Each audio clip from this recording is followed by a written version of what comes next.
네, 안녕하세요. 반갑습니다. 우리 새누리교회의 귀한 목사님, 또 다른 목사, 우리 김 목사님, 그리고 우리 목자 모든 분들 진심으로 반갑습니다. 저는 12월 작년 12월부터 리치몬드 침례교회에서 이제 사역을 시작하게 된 정승용 목사입니다. 이 제가 우리 손경일 우리 목사님은 전에부터 같이 함께 교제하는 귀한 목사님이신데요. 제가 전에 섬기던 그 대전의 늘사랑 교회에 우리 목사님 한번 초대해서 그때 설교 말씀 들었는데 지금도 그 설교를 기억하고 있습니다. 참 너무 우리 성도들 은혜 많이 받고 또 계속 교제하는 우리 귀한 목사님, 또 한국에 오시면 서로 연락하면서 교제했던 참 좋은 목사님이신데요. 같은 지역에서 이렇게 목회하게 돼서 참 기쁜 마음입니다. 또 우리 같은 지역에 이렇게 목회하는데 목사님을 또 초대해서 우리 교회에 이렇게 말씀을 나눌 수 있게 기회를 주신다는 것은 서로에 대한 깊은 신뢰가 없으면 사실 하기 힘든 그러한 초청입니다. 목사님과 제가 또 그런 귀한 신뢰가 있고, 그리고 또 한편 이런 생각이 들었습니다. 우리 손경일 목사님 역시 통이 크신 분이다. 이런 생각을 하게 됐습니다. 하나님 나라를 생각하고 또 교회 우리 성도님들을 생각하는 마음으로 또 부족하지만 저를 또 같은 지역에 있는 저를 초청해서 이렇게 말씀을 나누게 되어서 제가 너무 기쁘고요. 또 앞으로 우리 리치몬드 교회와 또 새누리 교회가 좋은 교제 있기를 바랍니다. 참 제가 이쪽에 와 보니까 오기 전에도 물론 기도를 했습니다만 이 북가주가 영적으로 참 척박하고 또 목회하기 참 어려운 지역이라고 알고 있었고, 또 와서 보니까 그런 것 같아요. 그런데 이 어려운 지역에서 우리 침례교회 대표적인 교회로 우뚝 서 있는 우리 새누리 교회를 보면서 정말 하나님께 감사하고, 또 한 교회가 우뚝 서 있을 때 또 주변에 다른 교회들도 또 힘을 얻는 것이거든요. 또 특별히 우리 침례교회로서 이 지역에 우뚝 서서 귀한 사명 잘 감당하시는 것에 너무 감사하고, 또 그렇게 되기까지에는 우리 담임 목사님, 또 사모님, 또 함께 하시는 동역자 목사님들, 또 이제 이렇게 헌신하셔서 영혼들을 돌보고 계신 우리 목자, 또 부목자, 또 목녀, 어떻게 호칭하는지 모르겠는데요. 이런 이제 소그룹 리더들이 계시니까 이런 놀라운 모습들이 이루어지고 있다고 믿습니다. 여러분 진심으로 귀한 사역에 감사드리고, 또 같은 하나님 나라 일꾼으로 여러분들의 노고에 정말 감사를 드리고, 또 계속 하나님께서 여러분들을 더 놀랍게 사용하셔서 새누리교회가 지금까지도 참 귀한 사명 잘 감당하셨지만 앞으로도 더 잘 감당하고, 또 특별히 위기가 기회가 되는 그러한 모습으로 더 놀랍게 쓰임 받기를 간절히 바라겠습니다. 제가 사역을 이렇게 꽤 오래 했는데요. 사역을 하다 보니까 참 이 목장이 너무너무 귀중하다. 교회가 커지면 커질수록 이 목장 사역이 너무너무 중요하다는 것을 저는 많이 느꼈습니다. 제가 전에 있던 교회가 이렇게 커지면서 자칫 교회의 본질을 잃어버릴 뻔했거든요. 교회의 본질은 공동체성이잖아요. 커뮤니티. 이 공동체성을 이제 잃어버리게 되는데, 이 공동체성은 한마디로 하면 interdependency입니다. 이 공동체 멤버들이 서로 깊게 의존하고 연합, 서로 independent 한 것이 아니라 interdependent, 서로가 깊게 의존하고 연합되어 있는 그러한 것이 이제 공동체라고 할 수 있는데요. 교회가 커지다 보면 이렇게 모여서 예배드리고 그다음에 후루룩 흩어져 버리면 사실 많은 사람들 가운데 외로움을 느끼게 되고, 그리고 정말 주님께서 원하시는 그 그리스도의 몸으로서의 깊은 연합을 갖기가 어렵습니다. 그런데 그 교회의 공동체성, 서로 깊게 알고 연합하고 함께 아파하고 기뻐하고 그리고 함께 사역하고 사랑하고 사랑받는 그런 그 몸으로서의 그러한 역동성이 떨어지게 되는데요. 그것을 머금고 있는 곳이 바로 목장입니다.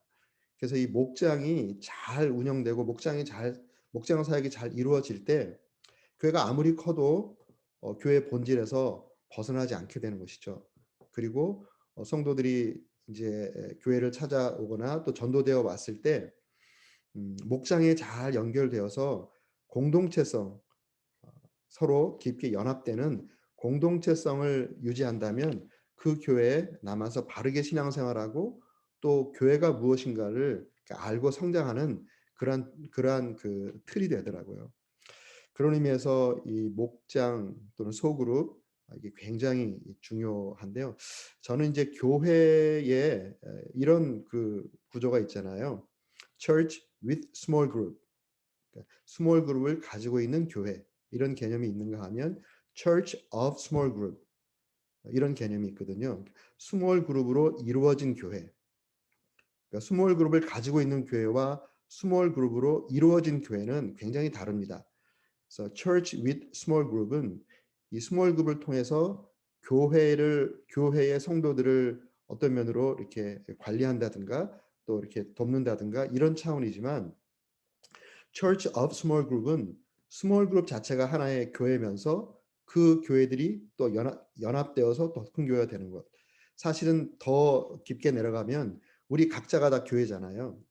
우리 각자가 다 교회인데 우리 각자가 스몰 그룹으로 또 하나의 작은 교회를 이루고 또 그 작은 교회들이 모여서 더 큰 교회가 이루어지고, 그래서 이 스몰 그룹이 활성화되어 있으면 이 전체적으로 큰 교회가 아무리 커져도 교회의 교회됨을 잘 유지할 수 있는 그런 사역이기 때문에 이 소그룹 사역이 굉장히 중요하고 또 목장 사역이 굉장히 중요합니다. 그런데 목장 사역의 핵은 사실은 목자거든요. 목자에 따라 목장이 어떻게 만들어지는가 이렇게 나옵니다. 그런 의미에서 우리 좀 과장해서 말하면 교회의 본질이 목장에 담겨 있는데 그 목장의 핵은 바로 목자라는 것이죠. 그래서 이 목자의 역할이 너무너무 중요합니다. 또 그 목자의 또 목자 되신 목사님이 너무너무 중요하고, 또 더 중요한 것은 우리가 참 선한 목자 되신 예수님을 얼마나 우리가 바라보고 따라가고 있는가라는 것이 교회의 아주 중요한 모습이죠. 특별히 이 위기를 당할 때 이런 교회 본질을 잘 유지하고 있는 교회들은 오히려 더 빛을 발합니다. 위기가 기회가 되는 것이죠. 그래서 교회의 본질적인 모습을 이렇게 놓치고 있었던 그런 교회들, 예를 들어서 행사나 또는 무슨 뭐 이런 것들로 교회가 이렇게 운영되어 왔던 그런 교회들은 지금 같은 팬데믹 위기 상황 가운데서는 굉장히 어려울 것입니다. 그리고 또 목사님 역시도 어떤 성도들이 많이 모이는 것, 또 크게 뭐 이렇게 페스티벌 같은 행사 위주의 를 하면서 그것으로 기쁨으로 목회했던 분들은 아마 굉장히 어려운 시간을 맞고 있을 것입니다. 그런데 이 소그룹 중심의 서로 의존되어 있는 이 공동체성을 잘 유지하고 있는 그러한 교회라고 한다면, 이러한 위기 가운데서도 이런 공동체성을 잘 유지하고 또 이런 위기 가운데 오히려 더 빛을 발하는 그러한 현상들이 나타나게 됩니다. 아마 새누리교회는 이러한 위기 가운데 정말 잘 위기를 돌파하고 오히려 이러한 위기 가운데 새로운 기회를 삼아 더 앞으로 쭉쭉 나아가는 교회라고 저는 믿고요. 또 그런 모습인 것을 또 제가 보면서 하나님께 참 감사합니다. 아, 여러 어려움, 지금 우리가 한 번도 경험해 보지 못한 이런 팬데믹이라고 하는 이런 장기간의 어려운 이런 상황을 지금 통과하고 있는데요. 음 여러 가지 어려움을 통과하는 여러 가지 나름의 방법들이 있겠지만, 그런 것들은 뭐 이미 우리 목사님 통해서 또 우리 교육자 그룹과 또 리더를 통해서 잘하고 있을 거라 저는 이제 믿고요. 성경으로 한번 돌아가서 우리 침례교도들은 the people of the book, 성경의 사람들이다. 그래서 어떤 위기를 만났을 때 항상 성경으로 돌아가잖아요. 성경에서는 위기를 만난 성도들에게 무엇을 처방해 주었는지, 이것을 잠깐 생각해 보면 가장 잘 그것을 말씀해 주는 게 히브리서입니다. 히브리서.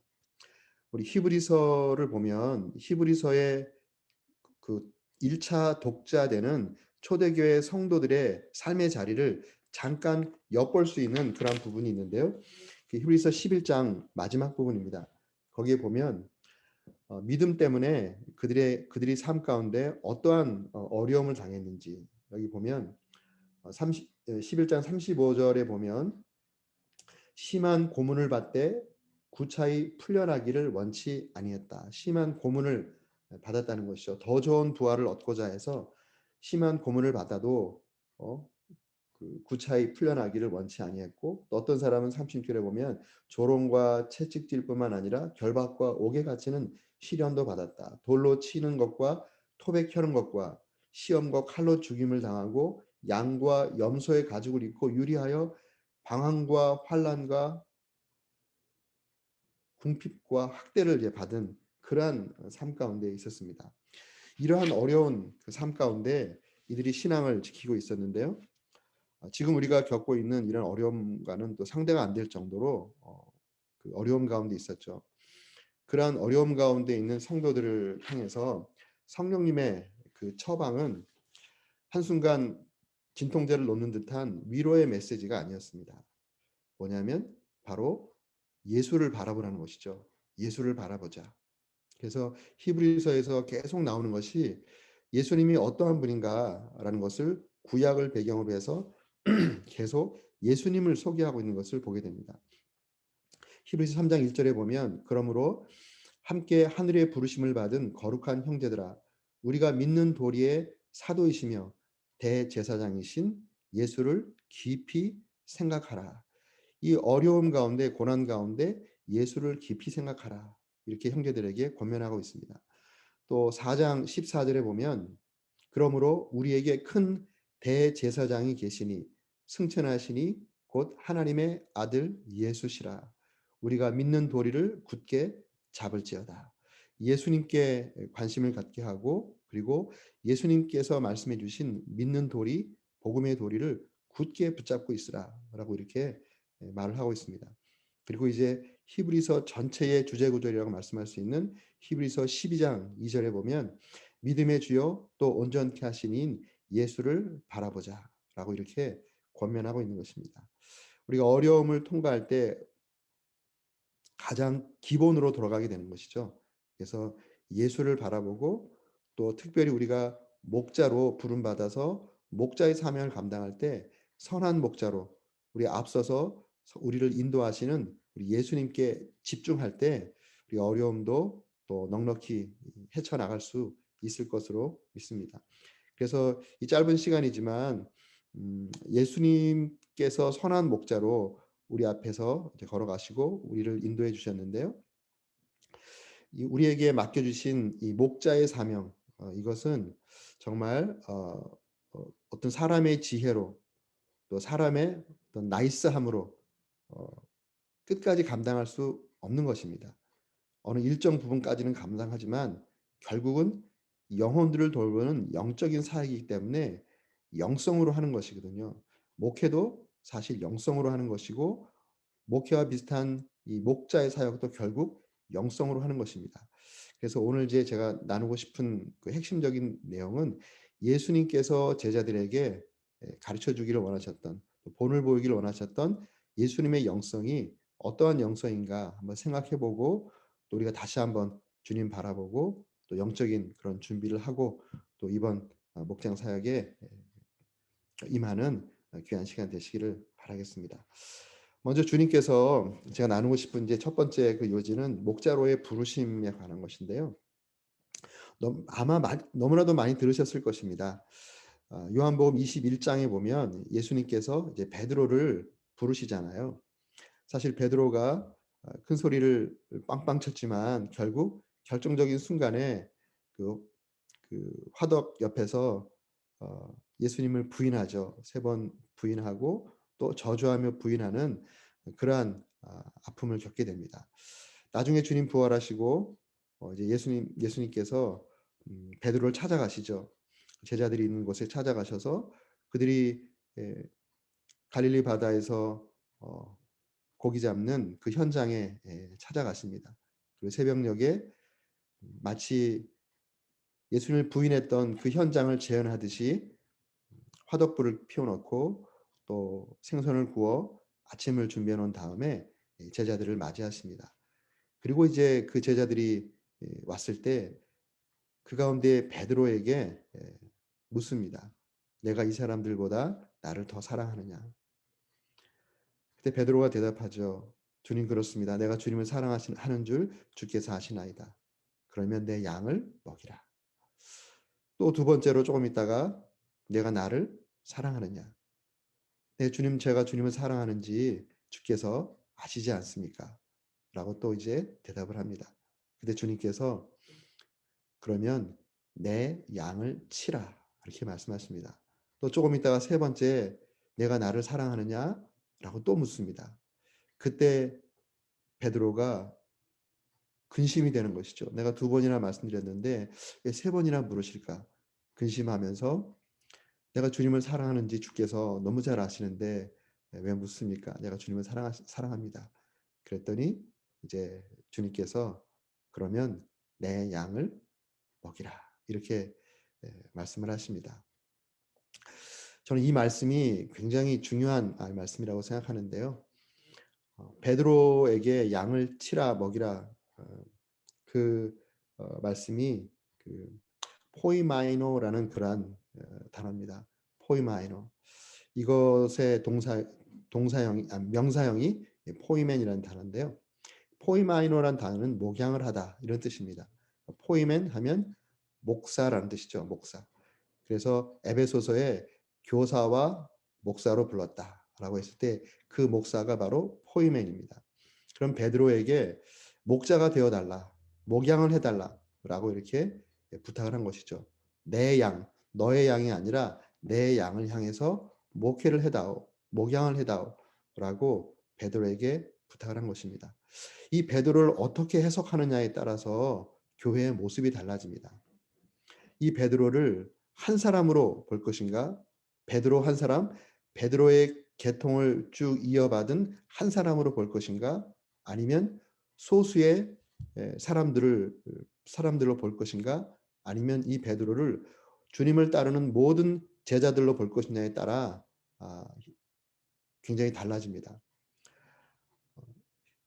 이 반석 위에 내가 내 교회를 세우겠다. 우리 주님 말씀하셨을 때 그 페트로스 그걸 베드로 개인으로 해석했을 때 바로 그 베드로의 계통을 이어받은 캐톨릭의 신학 가운데 교황 위에 교회가 생겼다라고 하는 이런 신학이 나와버리는 것이죠. 우리 침례교는 이 베드로를 모든 성도로 봅니다. 모든 성도로 보기 때문에 소수의 어떤 특별한 사람만 목양의 어떤 부르심을 받은 것이 아니라 예수님을 따라가는 모든 사람이라면 예수님처럼 목양의 부르심을 받았다는 것입니다. 예수님께서 이 땅에 선한 목자로 오셔서 하신 일은 양으로 생명을 얻게 하고 더 풍성히 얻게 하려는 것이라 라고 이렇게 말씀해 주셨는데요. 예수님을 따라가는 선한 목자 대신 예수님을 따라가는 우리가 그 예수님의 그 삶을 본받아서 양들을 에게 생명을 얻도록 우리가 돕고 또 더 풍성히 얻도록 돕는 그러한 목자로서의 소명을 모든 성도가 다 받았다라고 생각을 해야 하는 것입니다. 그런 가운데 우리 이제 지금 목자로 수고하시는 분들은 이제 먼저 소명을 받아서 지금 목자의 사명을 감당하고 계시는데요. 목자의 비전 이것은 또 다른 목자를 만드는 것입니다. 많은 목원들을 만드는 게 목자의 비전이 되어서는 목표가 되어서는 안 될 것입니다. 목자의 최종 비전은 또 다른 목자를 만드는 것입니다. 또 목장의 최종 비전은 큰 목장을 만드는 것이 아니라 또 다른 목장을 만드는 것이 되어야죠. 또 교회도 마찬가지입니다. 교회도 한 교회가 대형 교회로 성장하는 그러한 목표가 아니라 더 많은 교회를 개척하는 것이 올바른 비전일 것입니다. 이제 그런 의미에서 우리 목자 분들이 그 예수님의 부르심 가운데 이제 목자의 사역을 하고 계시는데요. 우리 목원들에게 그런 비전을 주시면 참 좋을 것 같아요. 저는 전에 한번 그 설교할 때 우리 교회에는 두 부류의 사람이 지금 계십니다. 한 부류는 현역 목자고 또 다른 부류는 예비 목자입니다. 그래서 모든 분들이 목자의 이런 꿈을 꾸고 언젠가는 목자로서 영혼들을 주께로 인도하고 그 영혼들을 세우는 목양하는 이러한 목자들이 되기를 꿈꾸시고 또 그것을 목표 삼아 신앙생활 하시기를 바랍니다.라고 이렇게 말씀한 적이 있는데요. 이제 그런 모습에서 우리 목자들이 이미 주님의 부르심을 받으셨고 또 주님의 그 부르심 가운데 목자의 가장 존귀한 그러면서도 가장 본질적인 우리 그리스도인의 삶을 살고 계시다라고 이렇게 생각을 하면서 너무 감사한 마음이 듭니다. 음 이제 그런 부르심 가운데 이 사명을 잘 감당해 주시는데요. 아까 말씀드린 것처럼 이 목자의 이 사명을 감당하는 것은 영혼들을 상대하는 것이기 때문에 영성이 너무너무 중요합니다. 그래서 이제 두 번째로 예수님의 영성을 좀 생각해 보기를 원하는데요. 주님께서 제자들에게 이렇게 본을 보여주신 또 가르쳐 주신 그러한 영성의 모습이 있습니다. 한 세 가지 정도로 제가 한번 요약을 한번 해 보겠는데 그 첫 번째는 둘로스 종의 영성입니다. 둘로스 종의 영성. 예수님께서 제자들의 발을 씻겨 주셨죠.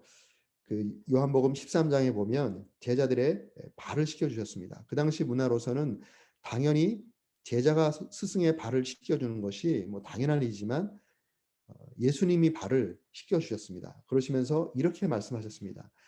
내가 선생이 되어 너희 발을 씻겼으니 너희도 서로 발을 씻기는 것이 옳으니라. 내가 너희에게 행한 것 같이 너희도 행하게 하려 하여 본을 보였노라. 본을 보였다. 예수님께서 직접 말씀하신 것 가운데 내가 본을 보였다라고 주님께서 주님의 이름으로 말씀하신 것은 이것 딱 한 것밖에 없습니다. 그래서 예수님께서 하셨던 그 사역을 감당하는 것에 가장 중요한 영성은 둘로스의 영성입니다. 주님께서 가장 가르치고 싶으셨던 그 영성은 바로 둘로스의 영성, 종의 영성이라는 것이죠. 예수님께서 이 종의 영성에 대해서 말씀하실 때 이 본을 보였다라고 이런 다락방에서의 마지막 그 설교를 하시기 전에 제자들의 발을 씻기시는 그 전에 예루살렘에 올라갈 때 있었던 일을 여러분 기억하실 것입니다. 예루살렘에 이제 올라가시기 전에 우리 주님께서 내가 예루살렘에 가서 서기관들과 대제사장들에게 해를 받고 또 죽은 지 3일 만에 부활할 것이다라고 하는 이 복음의 캐리그마 핵심적인 내용을 제자들에게 마지막으로 말했습니다. 사실 성경에 기록된 그 예수님께서 해를 받으시고 죽으시고 부활할 것이다라는 것을 제자들에게 세 번 말씀했습니다. 성경 기록에 보면 그 첫 번째는 음, 첫 번째가 잠깐 좀 생각이 안 나는데요. 그 어, 음, 베드로가 주는 그리스도 살아계신 하나님의 아들이십니다라는 위대한 고백을 하잖아요. The Great Confession 위대한 고백을 했을 때 주님께서 그 고백을 들으시고 너무 기쁘셔서 이 반석 위에 내가 내 교회를 세우겠다. 처음으로 에클레시아라는 단어가 등장하는 아주 중요한 순간입니다. 그 사건이 있은 이후에 그다음에 주님께서 그들에게 처음으로 비로소 그들에게 에, 당신께서 예루살렘에 올라가서 해를 받으시고 그리고 죽은 지 3일 만에 부활할 것이다라는 것을 처음으로 그들에게 말을 합니다. 그리고 두 번째로 이제 변화산에서의 그 신비로운 체험 이후에 제자들에게 한 번 더 그 말씀을 하십니다. 제자들은 계속 그 말을 들었지만 그 말의 참 의미를 잘 몰랐습니다. 그리고 이제 세 번째 정말 그때가 되어서 이제 해를 받기 위해서 예루살렘으로 올라가시는 그 길에서 비장한 모습으로 주님께서 제자들에게 그 말씀을 하셨습니다. 내가 예루살렘에 올라가서 서기관들과 대제사장들에게 해를 받고 그리고 죽은 지 3일 만에 부활할 것이다라고 하는 이 주님의 이 사명에 대해서 그들에게 말을 했는데요. 그 올라가는 길에 제자들 사이에 다툼이 일었습니다. 어떤 다툼이 일었냐면 누가 예수님 좌편에 우편에 앉을 것인가라는 것으로 다툼이 일었죠. 두 제자가 예수님께 나와서 예수님께서 당신의 나라의 왕으로 임하실 때 나는 우편에 나는 좌편에 앉게 해 주십시오. 이 이야기를 이 부탁을 하는 것입니다. 주님께서 그들에게 지금 너희가 무엇을 요구하는지 알지 못하는도다. 이런 말씀하시잖아요. 다 아는 얘기시죠. 음. 근데 그러한 예수님과의 대화를 들은 다른 열 제자가 화를 냈다라고 마가복음 10장에 기록하고 있습니다. 화를 낸 것은 저 자리는 바로 내가 찜해 놓은 자리인데 저 두 녀석이 먼저 가서 그 자리를 탐하고 있구나. 그래서 화가 났어요.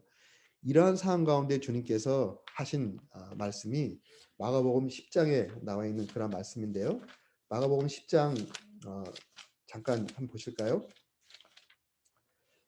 마가복음 10장에 보면 음, 이제 41절까지의 그 내용을 제가 이렇게 좀 전에 말씀을 드린 것입니다. 42절부터 보면 예수님께서 이제 화가 나 있는 제자들에게 이렇게 말합니다. 42절 말씀에 이방인의 집권자들이 그들을 임의로 주관하고 그 고관들이 그들에게 권세를 부리는 줄을 너희가 알거니와 너희 중에는 그렇지 않을지니 너희 중에 누구든지 크고자 하는 자는 너희를 섬기는 자가 되고 너희 중에 누구든지 으뜸이 되고자 하는 자는 모든 사람의 종이 되어야 하리라. 이 종의 도를 그들에게 말씀합니다. 그러시면서 당신의 삶을 예로 드시죠. 45절 말씀. 인자가 온 것은 여기서 인자는 예수님 자신을 지칭하는 것입니다. 인자가 온 것은 섬김을 받으려 함이 아니라 도리어 섬기려 하고 자기 목숨을 많은 사람의 대속물로 주려 함이니라. 섬기려고 이 땅에 오셨다라고 이렇게 말씀하고 있는 것이죠. 이들이 세상에서 경험하고 있는 집권자, 즉 권세를 잡은 자들이 권세 아래에 있는 사람들을 자기 마음대로 좌지우지하는 것. 그리고 높은 자리에 있는 사람들이 임의로 그 권력을 함부로 사용하는 것을 그들은 보아왔는데 너희 가운데는 즉 제자 공동체 안에서는 더 나아가서 교회 안에서 하나님 나라 안에서는 정반대다. 누가 큰 자인가 하면 섬기는 자가 큰 자다. 누가 으뜸인가 하면 바로 종이 으뜸이다라는 것을 가르쳐 주셨습니다. 그리고 예수님께서 이 땅에 오셨을 때 종으로 오셨다는 것을 그 제자들에게 말씀하신 것이죠. 섬김을 받으려 온 것이 아니라 섬기러 왔다. 사실 이 땅 가운데 섬김을 받을 만한 분은 딱 계시다면 예수님 한 분이시죠.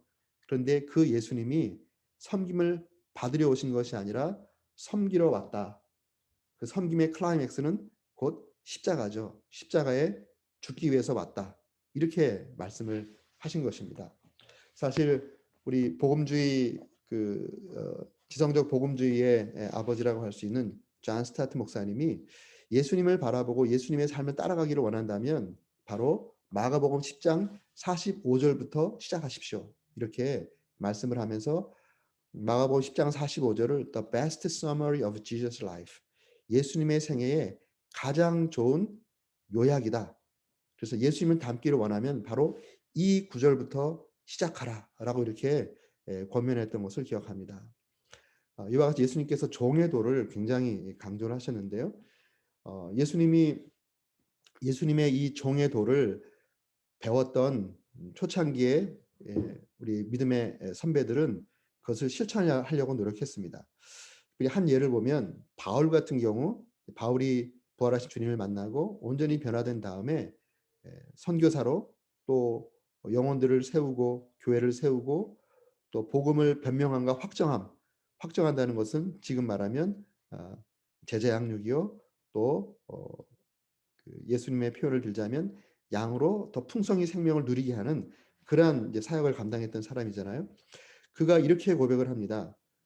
고린도 교회를 향해서 나아갈 때 이렇게 나중에 고린도후서 4장 5절을 통해서 이렇게 말씀을 하는데요.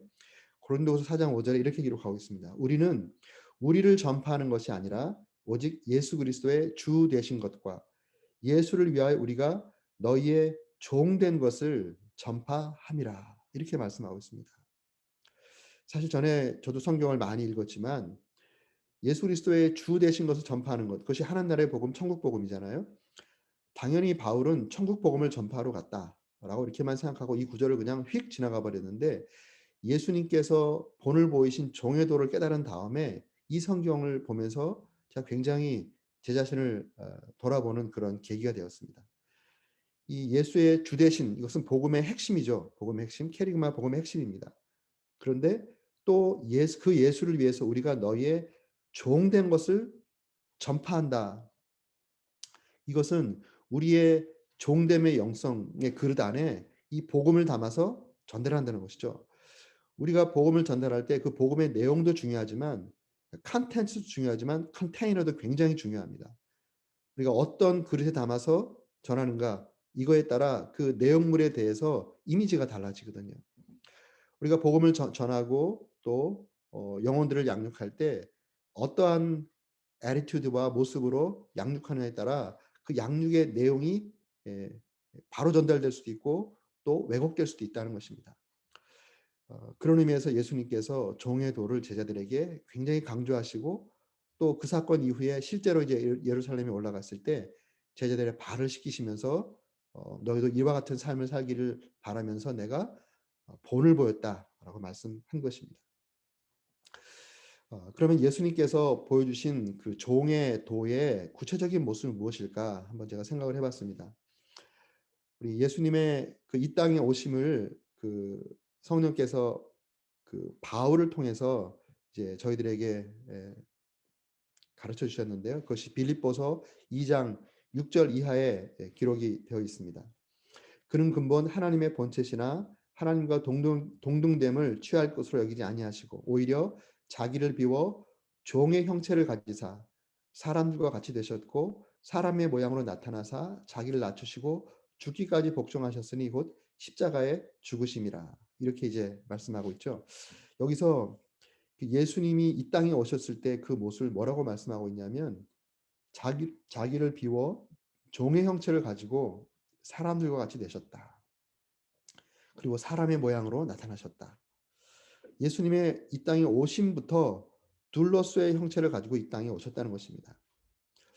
이 자기를 비워 하늘의 모든 영광을 다 비워내셨다. 카노시스, emptiness, 비워내셨다는 어, 그러한 그것과 함께 그 다음에 그 비워내신 그 자리에 취하신 것이 있는데 둘로스의 형체를 취하셨다라고 이렇게 말씀하고 둘로스의 본질적인 모습을 가지고 그 둘로스의 본질적인 모습의 사람의 형체를 가지고 우리 가운데 오셨다는 것이죠.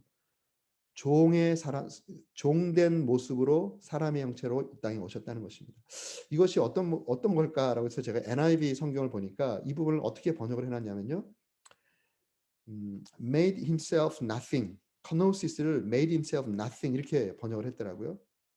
그 자신이 아무것도 아닌 존재로 여기고 그다음에 taking the very nature of a servant. 이 종의 바로 본질적인 모습을 취하고 being made in human likeness. 이렇게 이제 번역을 해 놨어요. The very nature of a servant. 예수님이 취하신 종의 본질적인 모습. 이게 뭘까? 이거를 알면 종의 도를 우리가 좀 알 수 있겠다. 이렇게 생각하면서 예수님께서 가르치시고 보여주셨던 그 the very nature of a servant, 종의 본질적인 모습이 뭘까 해 보니까 한 세 가지 정도는 이렇게 성경에서 분별이 되더라고요. 그 첫 번째 종의 특징은 자기 뜻과 계획이 없는 것입니다. 종의 첫 번째 특징은 자기 뜻과 계획이 없는 것입니다.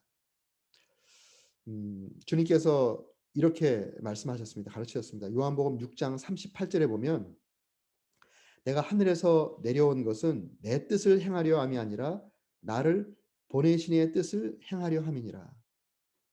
사실 예수님께서 이 땅에 오셔서 구원의 길을 여시는 이것은 아버지 하나님, 아들 하나님, 성령 하나님의 합작품이죠. 하늘에서 계획하시고 아버지는 아들을 보내시고 아들은 육을 입고 종의 형체로 이 땅에 오시고 그리고 구원의 길을 만드시고 또 성령 하나님은 그것이 바로 그 사건이 나를 위한 사건이었다라고 우리에게 깨우쳐 주시는 이러한 역할 분담을 하신 것입니다.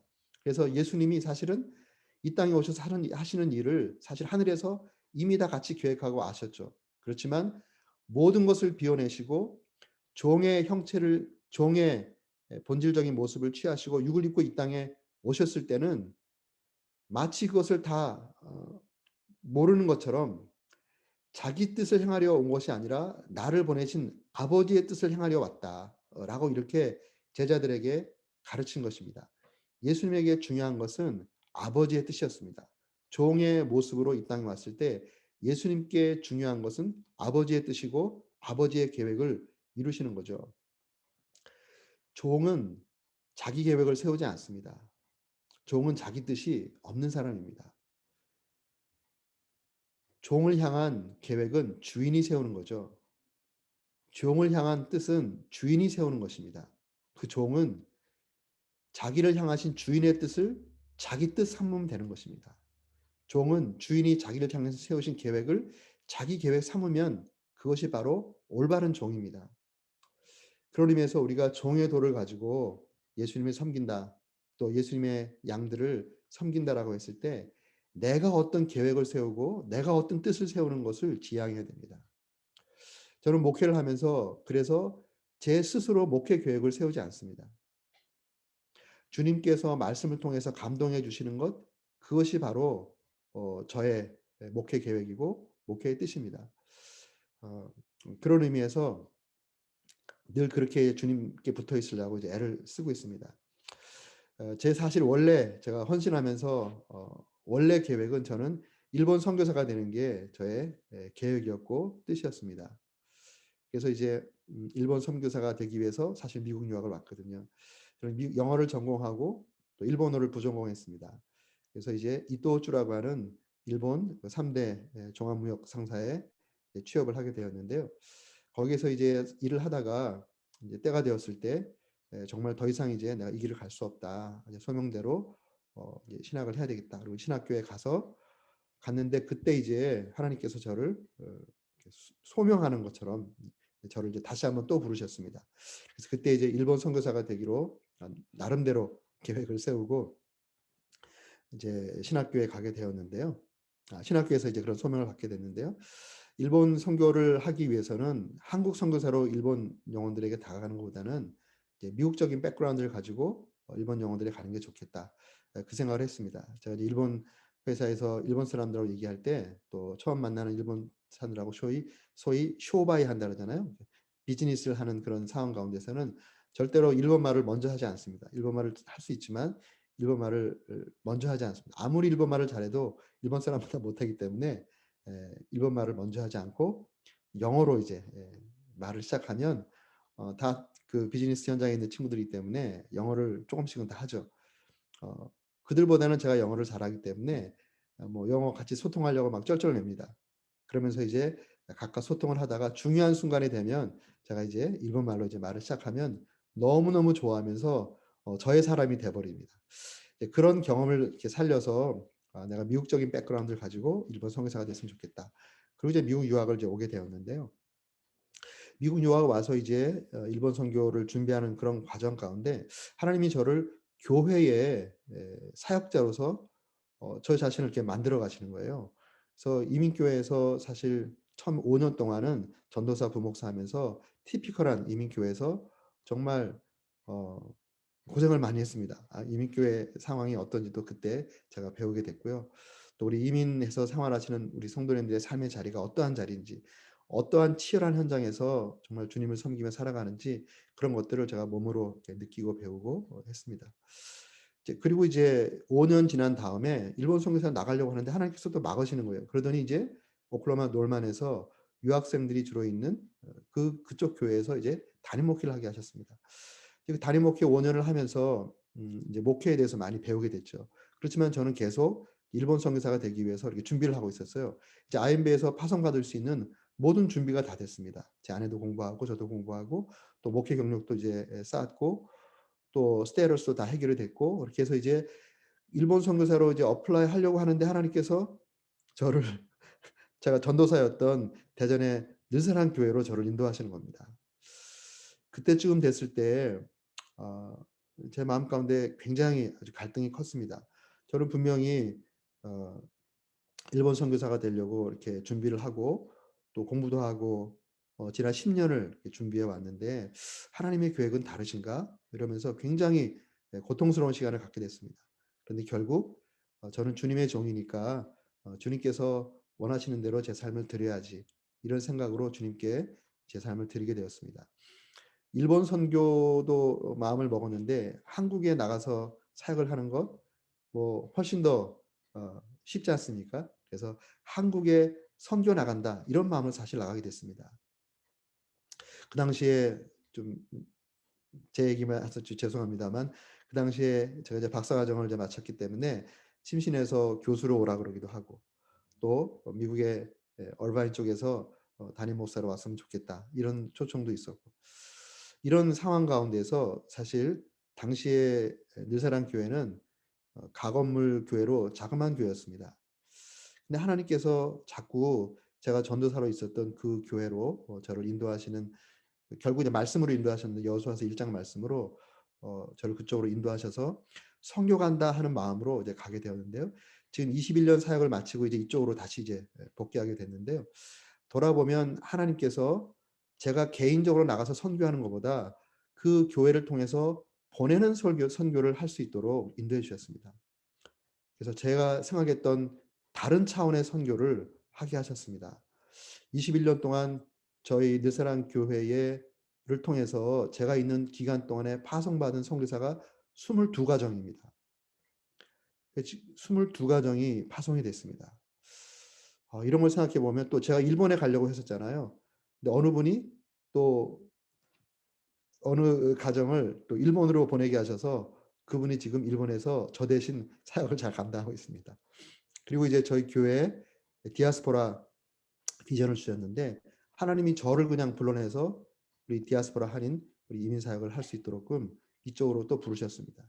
사실 21년 동안 사역했던 교회를 떠나는 것은 정말 쉽지 않았습니다. 저는 그곳에서 제 생애 첫 공식적인 설교를 한 강단이기 때문에 그 교회에서 이제 은퇴한다 그러면 아 참 의미가 있겠다. 전도사로서 처음 설교한 그 교회에서 이제 은퇴 설교를 하고 은퇴를 한다 그러면 개인적으로도 굉장한 의미가 있겠다. 또 저희 교회가 굉장히 많이 안정이 됐었기 때문에 이제 우리 교육자들과 함께 아 여러 많은 계획들을 이제 세웠습니다. 그랬는데 하나님의 계획은 또 다르더라고요. 그래서 그거 다 내려놓고 이제 다시 미국으로 복귀해서 이 디아스포라 사역을 하라는 그런 부르심 가운데 또 제가 생각했던 것을 '주님의 뜻이 아닌가 보다.'라고 생각하고 내려놓고 오게 됐습니다. 사실 제 얘기를 해서 죄송합니다만 우리의 삶이 우리가 우리 뜻대로 우리 계획대로 살아가는 것이 아니라 주님의 뜻대로 주님의 계획대로 살아갈 때 주님께서 우리를 통해서 당신의 역사를 이루어 가시는 것을 이제 보게 됩니다. 이제 우리 귀한 목장에서 영혼들을 섬길 때 종의 그러한 모습으로 어떤 목자의 어떤 뜻과 계획으로 목양을 인도하는 것이 아니라 목장을 향한 크게는 교회를 향한 주님의 뜻이 무엇인지, 우리 목장을 향한 주님의 뜻이 무엇인지를 묻고 그것으로 우리 목양을 할 때에 우리 하나님의 뜻이 이루어지는 그런 목양이 되는 것이죠. 제가 목장 생활하다 보면은 아주 열심히 많은 목자들이 계세요. 그 목자들이 자기 혼자 자기 뜻대로 막 목장을 막 운영하는 거예요. 교회 전체 운영하고 상관없이 교회의 전체적이 주신 하나님의 뜻하고 상관없이 자기 계획으로 자기 플랜에 따라서 목장을 막 단독 목회하는 것처럼 막 인도해 가는 사람들이 있더라고요. 결과적으로는 그 목장이 힘들어집니다. 힘들어지고 또 어려워지는 것을 제가 많이 봤습니다. 좋은 목자는 주님 바라보고 또 그 목장이 소속되어 있는 그 교회를 생각하면서 주님께서 우리 교회와 우리 목장을 향하신 주님의 뜻이 무엇인지, 주님의 계획이 무엇인지 여기에 집중하고 내가 목자지만 내 뜻을 펼치는 그런 목양이 아니라 주님께서 우리 목장과 우리 교회를 통해서 이루기를 원하는 뜻이 무엇인지 그것에 집중하고 영혼들을 돌볼 때 우리 하나님께서 더 놀랍게 목장 가운데 역사해 주시는 것을 많이 보게 됩니다. 두 번째로 그 목자의 그 모습을 보면 목자는 자기 일이 없는 사람입니다. 두 번째 종의 모습은 자기 일이 없습니다. 종이 열심히 일하죠. 그렇지만 그 일은 자기 일이 아니라는 것입니다. 주인이 시키는 일을 하는 것이죠. 종이 자기의 일을 하면 문제가 생깁니다. 종은 주인이 시키는 일만 하면 되는 것이에요. 우리 주님께서 이렇게 말씀하셨습니다. 요한복음 4장 34절에 보면 예수께서 이르시되 나의 양식은 나를 보내신 이의 뜻을 행하며, 이거 또 뜻을 말씀하죠. 뜻을 행하며 그의 일을 온전히 이루는 이것이니라. 우리 주님께서 분명히 말씀하신 거예요. 그러니까 하나님이시지만 하늘의 영광을 비워내시고 종의 본질적인 모습을 취하시고 사람의 모양으로 우리 가운데 오셔서 선한 목자로 우리를 인도하실 때 우리 주님의 말씀이 바로 이것입니다. 하나님께서 맡겨주신 바로 그 일을 이루는 것이 내가 이 땅에 존재하게 하는 것이다. 나의 양식은, 이것은 나를 이 땅에 존재케 하는 것이잖아요. 양식이 없으면 이 땅에 존재할 수가 없죠. 내가 이 땅에 존재하는 것은 나를 보내신 이의 뜻을 행하며 그의 일을, 나의 일이 아니라는 것이죠. 그의 일을 온전히 이루는 이것이니라. 또 요한복음 5장 30절에 보면 나는 아무것도 스스로 할 수 없다. 이렇게 고백합니다. 종은 스스로 자기 일을 하는 사람이 아닙니다. 주인이 맡겨주신 그 일을 하는 것이죠. 사람의 일을 생각하는 것이 아니라 하나님의 일을 생각하는 것입니다. 베드로가 아주 놀라운 신앙 고백을 한 다음에 예수님께 꾸지람을 듣습니다. 뭐냐면 아까 말씀드렸던 것처럼 예수님께서 예루살렘에 올라가서 해를 받을 것이다 라는 이러한 말을 할 때 베드로가 예수님을 사랑하는 그 마음으로 나서 가지고 절대로 그리 마옵소서, 그러한 일이 결코 주께 미치지 못할 것입니다 라고 이렇게 하면서 주님의 그 길을 막아서잖아요. 사실 인간적으로 보면 감사한 일이죠. 예수님을 사랑하는 마음에서 그렇게 합니다. 그런데 그때 주님께서 이렇게 말씀합니다. 사단아 내 뒤로 물러가라. 너는 나를 넘어지게 하는 자로다. 내가 하나님의 일을 생각하지 아니하고 도리어 사람의 일을 생각하는도다. 이 하나님의 일은 하나님께서 맡겨주신 일입니다. 사람의 일은 자기가 하고 싶은 일입니다. 우리 종된 종의 도를 가진 우리 주님의 종들은 자기의 일을 하는 것이 아니죠. 하나님의 일을 하는 사람들입니다. 하나님께서 나에게 맡겨주신 그 일을 하는 것이죠. 목자의 일이 바로 그것입니다. 목자의 일을 할 때 목양 주님께서 이제 맡겨주셔서 목양을 하게 되는데요. 그 목양을 할 때 그것이 주님의 이제 일을 하는 것입니다. 그 주님의 그 일을 그것을 충실하게 잘 하시면 되는 것이죠. 근데 가끔 가다가 제가 보니까요. 목장에서 이제 목자로서 사역을 잘 하다가 이제 성도들이 굉장히 이렇게 그 뭐라고 할까요? 어 인정을 해 주고 인정을 받고 그러다 보면 이 마음의 가속도가 붙습니다. 그래서 '다른 목자들은 어떻게 하고 있나.' 이거 감시하기 시작해요. 더 가속도가 붙으면 '목회자들은 어떻게 하고 있나.' 목회자들을 판단하기 시작합니다. 더 가속도가 붙으면 '나도 목회를 할 수 있을 것 같은데.' 이러한 마음이 들어갑니다. 이거는 종의 도가 아니죠. 자기 일만 열심히 하면 됩니다. 제가 목회를 하다 보니까 교회 가운데 문제가 발생되는 경우에 대부분 열심히 일하는 사람 때문에 문제가 발생합니다. 교회는 열심히 일하는 일꾼들이 필요합니다. 그런데 그 열심히 일하는 일꾼들이 주님께서 맡겨주신 그 범위 내에서만 일을 열심히 하면 되는데 그 열심히 지나치다 보면 다른 사람의 일까지 하려고 하거나 다른 사람의 일을 평가하고 감독하는 일을 하려고 하는 거예요. 그러다 보면 자기 자리를 벗어나게 됩니다. 종인데 주인 노릇을 하게 되는 그러한 어처구니 없는 일이 발생하게 됩니다. 그런 분들의 결과가 별로 좋지 않습니다. 물론 새누리교회 우리 목자들은 그런 분이 없을 거라고 제가 믿습니다만 제가 이제 목회를 하다 보니까 그런 경우들이 있더라고요. 하나님께서 맡겨주신 그 범위 내에서 그 맡겨주신 일만 열심히 하면 됩니다. 그게 바로 종의 도를 행하는 종의 모습입니다. 또 세 번째로 종의 그 가르침의 종의 도 가운데 종의 세 번째 특징은 일을 다 마친 후에 자기 몫을 챙기지 않는다는 것이죠. 종은 자기 몫이 없는 사람입니다. 예수님께서 누가복음 17장에 보면 이런 비유의 말씀을 하죠.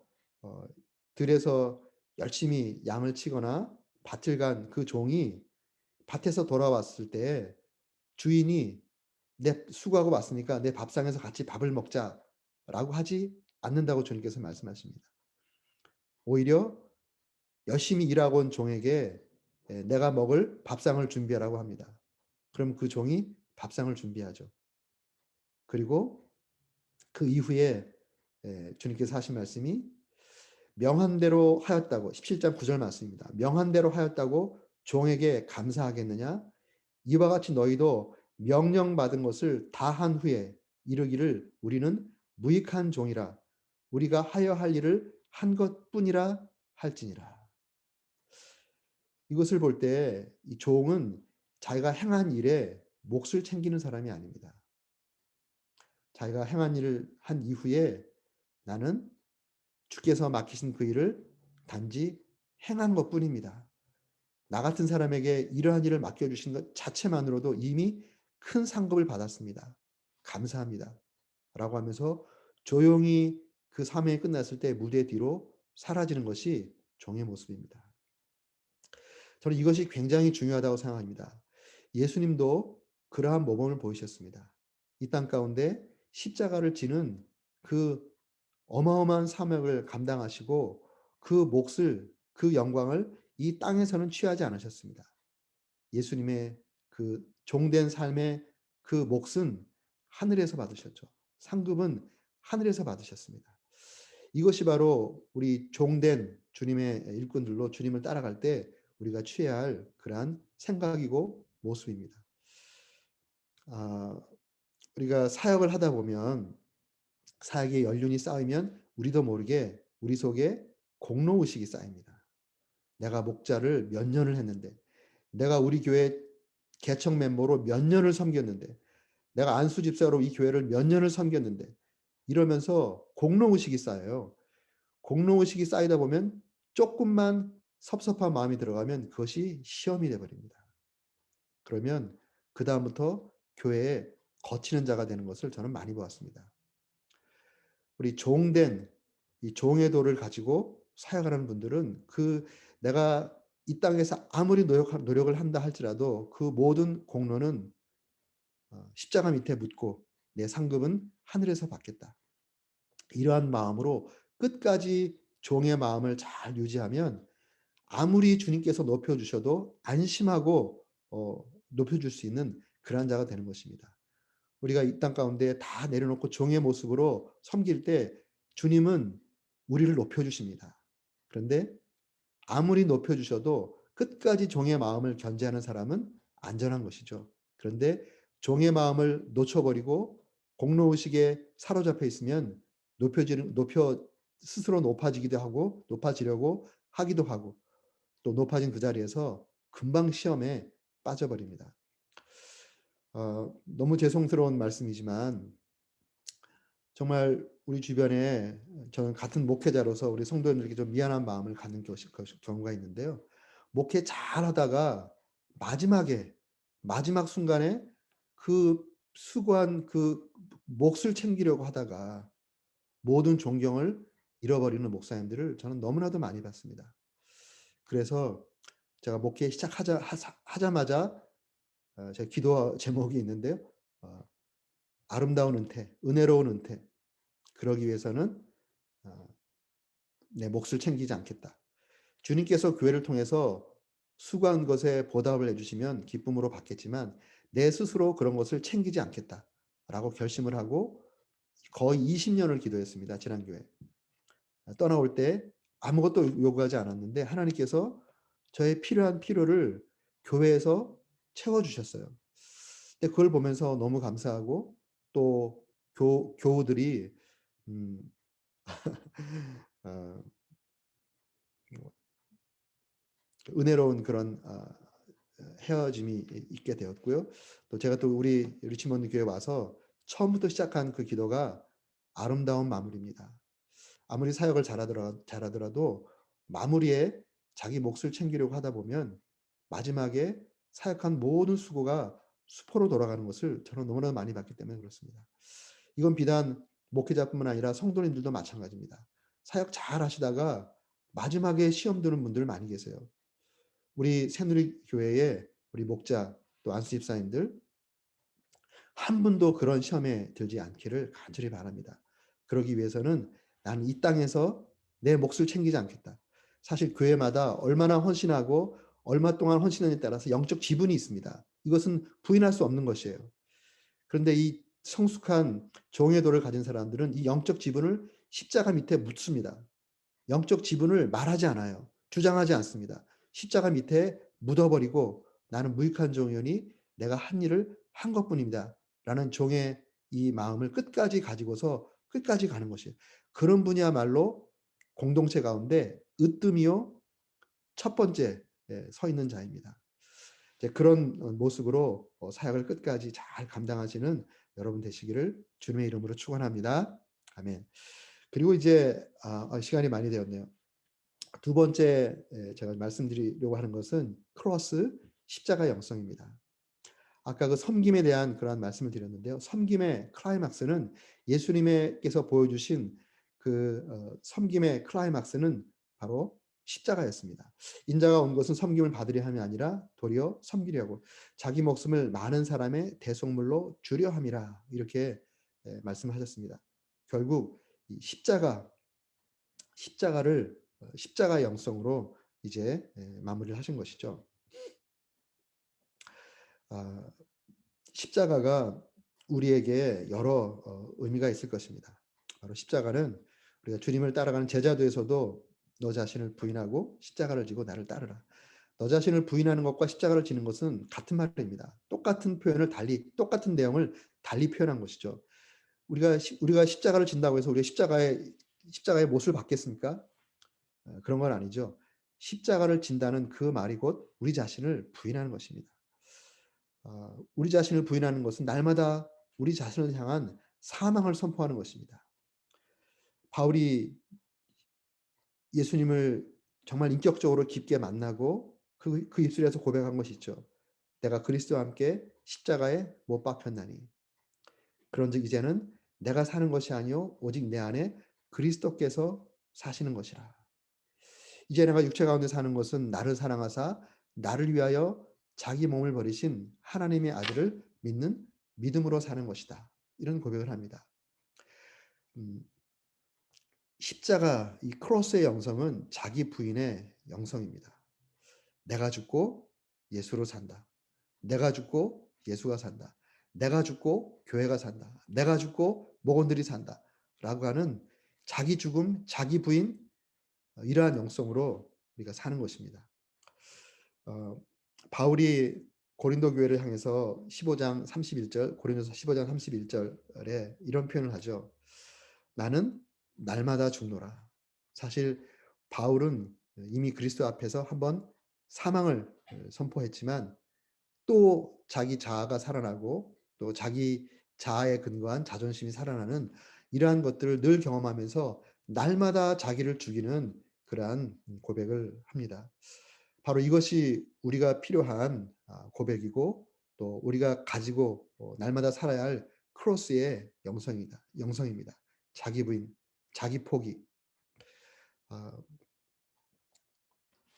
우리가 이제 교회에서 사역을 하다 보면 목회자뿐만 아니라 우리 성도님들도 사역을 하다 보면 이 사역을 통해서 자기 자신의 가치를 부과하려는 분들이 있습니다.